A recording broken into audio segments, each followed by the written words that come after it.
S Archana, ಗಮನಿಸ್ತಾ ಇದ್ದೀವಿ ಎಲ್ಲರೂ ಕೂಡ ಬೇರೆ ಬೇರೆ ಬೇರೆ ರೀತಿಯ ಸ್ಟ್ರಾಟಜಿಗಳನ್ನ ಯೂಸ್ ಮಾಡ್ಕೊಂಡಿದ್ದಾರೆ. ನಿಮಗೆ ಎಕ್ಸಾಮ್ ಹಾಲ್ಗೆ ಹೋದಾಗ ಹೆಂಗ್ ಫೀಲ್ ಇತ್ತು? ಜೊತೆಗೆ ಎಕ್ಸಾಮ್ ಒಂದು ಫಿಯರ್ ಇತ್ತಲ್ಲ, ಭಯ ನಿಮ್ಗೂ ಕಾಡ್ತಾ ಇತ್ತಾ?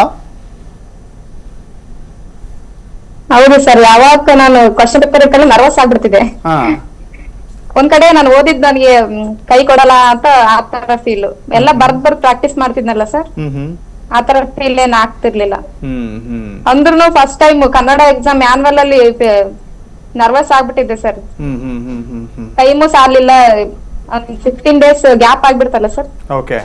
ಹಂಗಾಗಿ ಹ್ಯಾಂಡ್ ರೈಟಿಂಗ್ ಸ್ಪೀಡ್ ಆಗ್ತಾ ಇರ್ಲಿಲ್ಲ. ಫಸ್ಟ್ ಡೇ ಸ್ವಲ್ಪ ನರ್ವಸ್ ಆದೆ, ಆಮೇಲೆ ನಾನು ಓದಿದ್ ನನ್ಗೆ ಕೈ ಬಿಡಲ್ಲ ಅಂತ ಒಂದ್ ಕಾನ್ಫಿಡೆಂಟ್. ನೆಕ್ಸ್ಟ್ ಎಕ್ಸಾಮ್ಗೆ ಏನ್ ಆತರ ಭಯ ಆಗ್ಲಿಲ್ಲ. ಜೊತೆಗೆ ಮೊಬೈಲ್ ಟಿವಿ ಅನ್ನೋದಿದೆಯಲ್ಲ, ಸ್ಟೂಡೆಂಟ್ ಲೈಫ್ ಅಲ್ಲಿ ಬಹಳ ದೊಡ್ಡ ಡಿವಿಯೇಷನ್ಸ್, ಜೊತೆಗೆ ತುಂಬಾ ಟೈಮ್ ವೇಸ್ಟ್ ಮಾಡಿಸುವಂತ ಕೆಲಸಗಳನ್ನು ಕೂಡ ಮಾಡುತ್ತೆ. ನೀವು ಮೊಬೈಲ್ ಯೂಸ್ ಮಾಡ್ತಾ ಇದ್ರಾ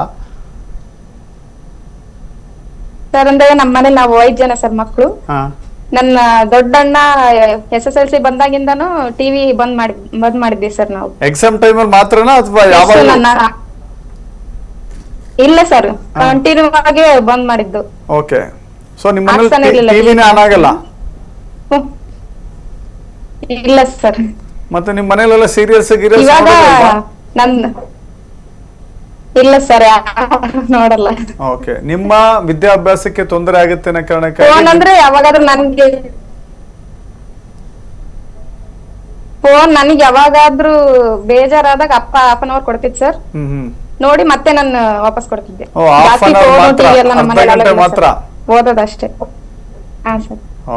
ನನ್ಗೆ ಏನಾದ್ರು ಡೌಟ್ಸ್ ಇದ್ರೆ ನನ್ನ ಸಬ್ಜೆಕ್ಟ್ಸ್ ಅಲ್ಲಿ ಯಾವ್ದಾದ್ರು ನೆನಪಾಗ್ತ ಸರ್ ಹೇಳ್ಕೊಟ್ಟಿರೋದು ಅರ್ಥ ಆಗಿಲ್ಲ ಆತರ ಇದ್ರೆ ನೋಡಿ ಕ್ಲಿಯರ್ ಮಾಡ್ಕೊತಿದ್ದೆ. ಓಕೆ ಅದಿತಿ, ನಿಮ್ ಕತೆ ಫ್ಯಾಮಿಲಿ ಇರ್ತಾ ಇದ್ರಿ, ಮೊಬೈಲ್ಸ್ ಇರ್ತಾ ಇತ್ತು, ಟಿವಿ ಇರ್ತಾ ಇತ್ತು, ಬೇರೆ ಬೇರೆ ಗೇಮ್ಸ್ ಡಿವಿಯೇಷನ್ಸ್ ಎಲ್ಲ ಇರ್ತಾ ಇತ್ತು. ಟೈಮ್ ಮ್ಯಾನೇಜ್ಮೆಂಟ್ ಹೆಂಗ್ ಮಾಡ್ತಾ ಇದ್ರಿ? ಅದೇ ನಾನು ಫೋನು ಟಿವಿ ಎಲ್ಲ ನೋಡೇ ಇಲ್ಲ ಅಂತ ಹೇಳಕ್ ಹೋಗಲ್ಲ. ಒಂದು ಪ್ಲಸ್ ಪಾಯಿಂಟ್ ಏನಂದ್ರೆ ಫೋನ್ ಬರೀ ಡಿಸ್ಟ್ರಾಕ್ಷನ್ ಅಷ್ಟೇ ಅಲ್ಲ, ಅದರಿಂದ ನಾವು ತುಂಬಾ ಕಲಿಯೋದು ಕೂಡ ಇರುತ್ತೆ. ಈಗ ನಾನು ಓದ್ತಾ ಇದ್ದಾಗ ಏನೋ ಒಂದು ಅರ್ಥ ಆಗ್ಲಿಲ್ಲ ಅಂದ್ರೆ ಫಸ್ಟ್ ನಾನು ChatGPT ಅಥವಾ ಗೂಗಲ್ ಅದನ್ನೇ ಫಸ್ಟ್ ಯೂಸ್ ಮಾಡೋದು. ಸೊ ಒಂದೇನಂದ್ರೆ ನಾನು ಎಷ್ಟೇ ಫೋನ್ ನೋಡ್ಲಿ ಎಷ್ಟೇ ಟಿವಿ ನೋಡಿದ್ರು ನಂದೇ ಅಂತ ಒಂದು ಸೋಷಿಯಲ್ ಮೀಡಿಯಾ ಅಕೌಂಟ್ ಇಲ್ಲ ಯಾವ್ದು.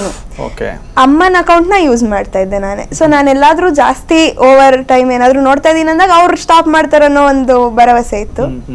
ಆದ್ರಿಂದ ಅದ್ ಫೋನ್ ಒಂದ್ ಮೇಜರ್ ಪ್ರಾಬ್ಲಮ್ ಅಂತ ಆಗ್ಲಿಲ್ಲ, ಹಾಗಂತ ಸ್ಟಾಪ್ ಮಾಡಿದೆ ಅಂತ. ಮೊನ್ನೆ ಒಂದು ಗವರ್ಮೆಂಟ್ ಒಂದು ಡಿಸಿಷನ್ ತಗೊಂಡಿದೆ, 16 years ಬಿಲೋ ಯಾರಿದಾರೋ ಅವ್ರಿಗೆ ಯಾರು ಸೋಷಿಯಲ್ ಮೀಡಿಯಾ ಅಕೌಂಟ್ ಯೂಸ್ ಮಾಡಂಗಿಲ್ಲ, ಮೊಬೈಲ್ ಯೂಸ್ ಮಾಡಂಗಿಲ್ಲ ಅಂತ ಹೇಳಿ.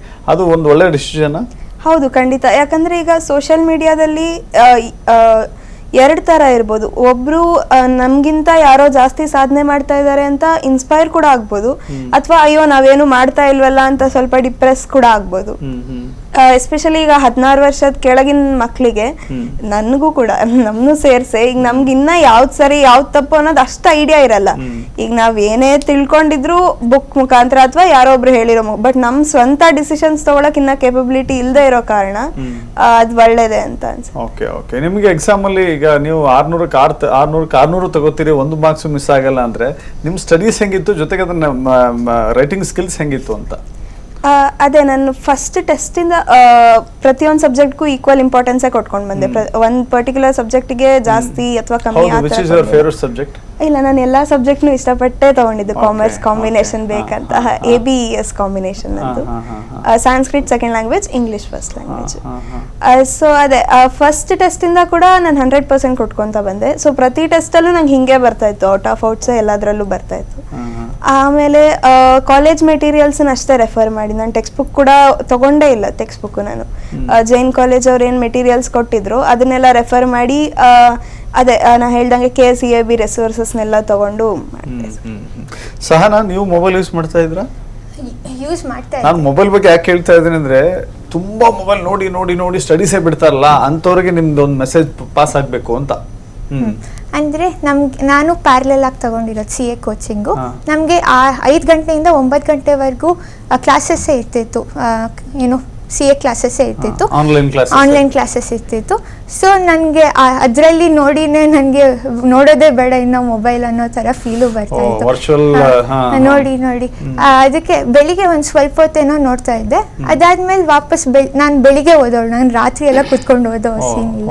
ಸೊ ಬೆಳಿಗ್ಗೆ ಕುತ್ಕೊಂಡು ಓದ್ತಾ ಇದ್ದೆ. ಆಮೇಲೆ ಮಾಮೂಲಿ ನಮ್ಮ ಕಾಲೇಜಲ್ಲಿ ಎಲ್ಲ ಡೌಟ್ ಕ್ಲಾರಿಫಿಕೇಶನ್, ಅಲ್ಲಲ್ಲೇ ಕಾನ್ಸೆಪ್ಟ್ಸ್ ಅರ್ಥ ಮಾಡ್ಕೊಳ್ಳೋದು. ಅಂದರೆ ಒಂದು ಟಾಪಿಕ್ ತೊಗೊಂಡ್ರೆ ನಮ್ಮ ಕಾಲೇಜಲ್ಲಿ ನಮ್ಮ ಕ್ಲಾಸಲ್ಲಿ ನಮ್ಮ ಟೀಚರ್ಸು ಅದ್ರ ಬಗ್ಗೆ ಎಲ್ಲರೂ ಒಪಿನಿಯನ್ಸ್ ತಗೊಳ್ಳೋದು, ಅದ್ರ ಏನಾದರೂ ಬೇರೆ ಥಾಟ್ಸ್ ಇದೆಯಾ ಅಂತೆಲ್ಲ ಕೇಳಿ ಶುರು ಮಾಡ್ತಾಯಿದ್ರು. ಸೊ ಅದು ತುಂಬ ಹೆಲ್ಪ್ ಆಗ್ತಿತ್ತು. ಅಂದರೆ ನಮಗೆ ತುಂಬ ಫಸ್ಟಲ್ಲಿ conceptual knowledge is very important ಅಂತ ಹೇಳ್ಕೊಡೋರು.